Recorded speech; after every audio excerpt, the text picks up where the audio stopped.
Taking a break between our seasons is a wise decision that we should all consider every year. Personally, it took me some time to fully grasp its importance. In this video, my goal is simple. I want to convince you that the annual break could very well be the small adjustment that allows you to reach a new level in your running practice. Why take a break? Racking up the kilometers, it brings a lot of fatigue, week after week, month after month. And the first thing to understand is that if your fitness level gradually improves during the season, so does your fatigue. It's a bit like a bank account. If you only spend your money, at some point you end up in the red, and your banker contacts you saying, "Hi, you're completely in the red, you're just spending, you're going to end up broke." Actually, your banker probably won't say that, but in sports it's kind of similar. No one wants to end up broke, and if you want to avoid completely draining your energy reserves without ever recharging them, take a break. In his book, Rest is the New Sport, Jeff Guys discusses 4 types of fatigue: physical, mental, hormonal, and metabolic fatigue. And the purpose of the annual break is simple: to start again with a fresh and healthy body. Physical fatigue. Physical fatigue is something everyone feels. After months of intensive training, the kilometers eventually wear out your muscles, tendons, joints, and even your bones. Running also causes microtraumas, and the only way to heal them is by taking time to rest, plain and simple. Mental fatigue. Honestly, mental fatigue is often underestimated, in my opinion. If you're into running, you know it's not just an easy sport done for fun. Well, not if you really want to perform. The enjoyment often comes from the sense of achievement, but we're far from the pleasure of just going for a jog or watching Netflix. Regular running demands a lot of willpower, which is why there's so much fatigue, overtraining. Sometimes endurance athletes even experience burnouts.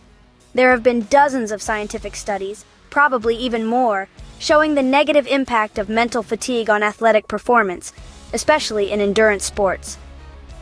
The reason is quite simple.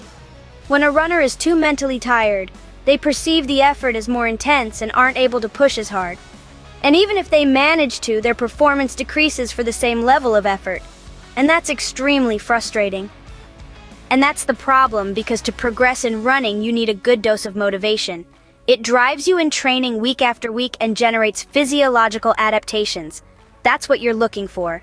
And roughly speaking, an annual break will refill your motivation tank. But that's not all. Mental fatigue also impacts mood, motivation, well-being, and the enjoyment of training. Lots of stuff, actually. So, it's less likely you'll push your limits if you don't start your season completely fresh.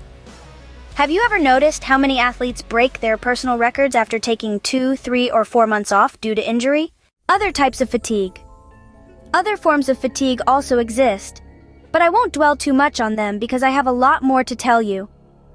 But know that there's this hormonal fatigue related to the thyroid gland, which seems quite common among runners, according to a study I'll share with you somewhere.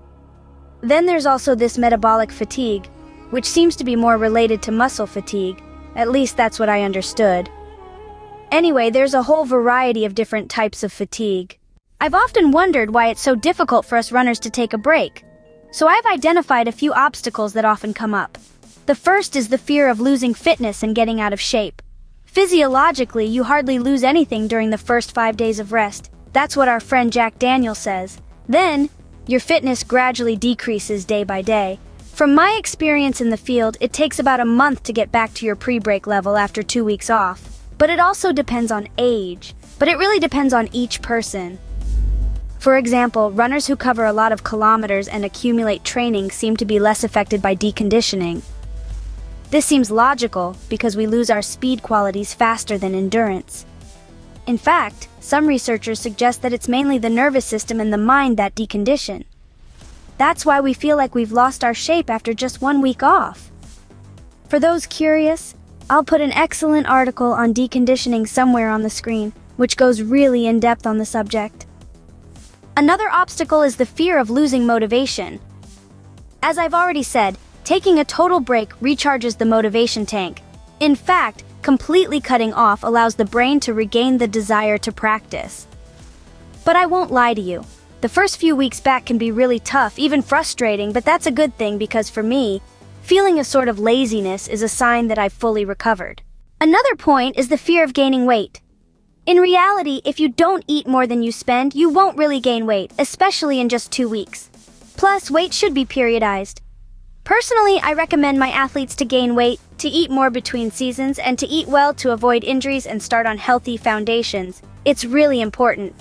Energy deficiency syndrome in sports is serious. There are many studies showing that it affects performance. If I can talk to you about Bernard Lagat, he's a 1,500-meter legend.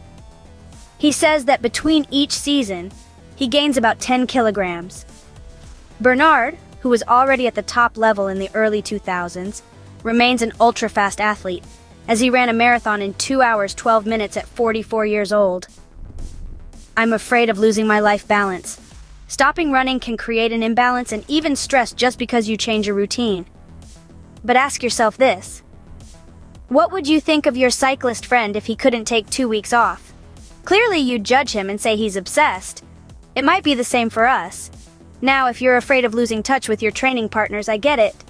But the break is also an opportunity to suggest other activities, other things to your partners, like a restaurant, a hike, an aperitif, something different. It strengthens bonds, it can really feel good, and just seeing each other outside of running sometimes develops other aspects. I find it cool. 10 signs you can't ignore. The line between peak fitness and overtraining is really thin. Sometimes, to help you figure out if a break could be beneficial, I've identified 10 signs over the years that indicate whether it's time to take a break or not. Firstly, you lose the enjoyment of training. Secondly, you're less motivated to beat your own personal records. Thirdly, you feel fatigue. You feel really tired at the beginning of your training sessions, but you can still complete them. Generally, this is a sign that you're near your peak fitness. Fourthly, it takes longer and longer for you to feel good during your runs. Fifthly, the quality and quantity of your sleep have changed. You wake up at night, you feel tired when you wake up, you have insomnia, etc. Sixthly, your weight fluctuates more than usual. Seventhly, your mood changes and you have ups and downs. Sometimes people around you remark on your irritability or lack of energy. Eighthly, you lose control of your emotions more often. You might feel like crying, for example. It's a good indicator. Ninthly, you feel invincible, as if nothing can stop you. Paradoxically, this means you're not far from your peak fitness. And tenthly, you feel physical discomfort from time to time, some persistent ones. It's also a good sign that it might be time to take a break. 4 lessons to learn. I've learned 4 lessons from all of this. Firstly, breaks always lead to personal records, at least in my experience. Secondly, personal records always come after a long period of continuous training. Thirdly, the higher the intensity, the faster personal records come, but also the risks of injuries and fatigue. And fourthly, the only time I extended a season without taking a break was at the end of 2019, and it resulted in 2 underperformances. Duration of a training cycle. Now, you might be wondering how long a season should last. From my experience, the optimal period is between 15 and 25 weeks, with the best results often achieved in the last 5 weeks.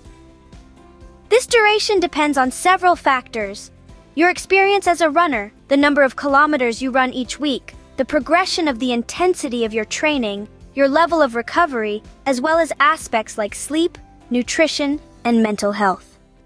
It also depends on your training volume and intensity.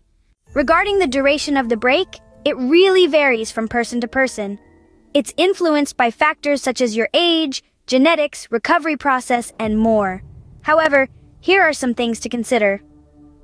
The first question to ask is, when are the next competitions?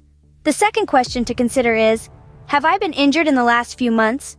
The third question is, how tired were you at the end of the previous season? And finally, one last point to consider is, how much progress did you make during the last season? If you've made a lot of progress in the previous season, there's no point in taking too many risks. It's better to resume training very gradually. In my opinion, the recommended minimum duration for a break should be about 10 days, while the optimal duration I like to adopt is 2 weeks twice a year. However, The best time to resume is when you really feel that irresistible desire to run again. That's when you'll know it's the right time to start again. Alberto Salazar's method. Now I'm going to talk a bit about Alberto Salazar's method. Alberto isn't a reference in all aspects. We agree on that. But his training philosophy has worked well for Mo Farah and Galen Rupp, who have been relatively injury-free and have won quite a few medals. I find his periodization smart, and it has worked for me too. Here's what he says, I quote, "We work on 2 cycles of 20 weeks, so that's 40 weeks. You wonder where the other 12 weeks go. After each 20-week cycle, we have a period of 2 weeks of total rest. Then we have 2 weeks of very light jogging. So that's 4 weeks of recovery after each cycle. Then we have another 2 weeks of moderate training. Then we go back to intensive training. Basically, that's 2 weeks off, 2 weeks of transition. And then the real preparation begins. It's really interesting to see what top-level athletes do. For example, if we take Kipchoge, he takes 3 weeks, even a month off running. Bernard Lagat, he takes 5 weeks off running. He says, I take 5 weeks off and I do nothing. I eat and play with my kids. Mo Farah and Galen Rupp, whom we talked about, take 4 weeks off running. David Rudisha, the 800-meter record holder in 1:40, takes 6 to 12 weeks completely off each year. Usain Bolt, it's almost another sport, but it's interesting, he takes 4 to 8 weeks off running. His coach, Glenn Mills, mentioned at a conference in Jamaica in 2010 that Bolt tended to need a lot of recovery, especially mentally, and that he could take up to 2 months off if there were no World Championships or the Olympics. Finally, the Sweat Elite team asked 20 elite athletes in events ranging from the 400 meters to the marathon how long their break lasted. Among the athletes, the shortest break was 10 days, and the longest was 5 weeks. The average was 12 days. I hope you enjoyed today's topic on the importance of the annual break in running. And feel free to share your thoughts on this type of training in the comments section. If you like my work or if you learned something about the annual break, then click the like button. And if you want to improve and learn more, then subscribe to discover my upcoming videos. Thank you for watching until the end, and I'll see you next time, runners. Take care!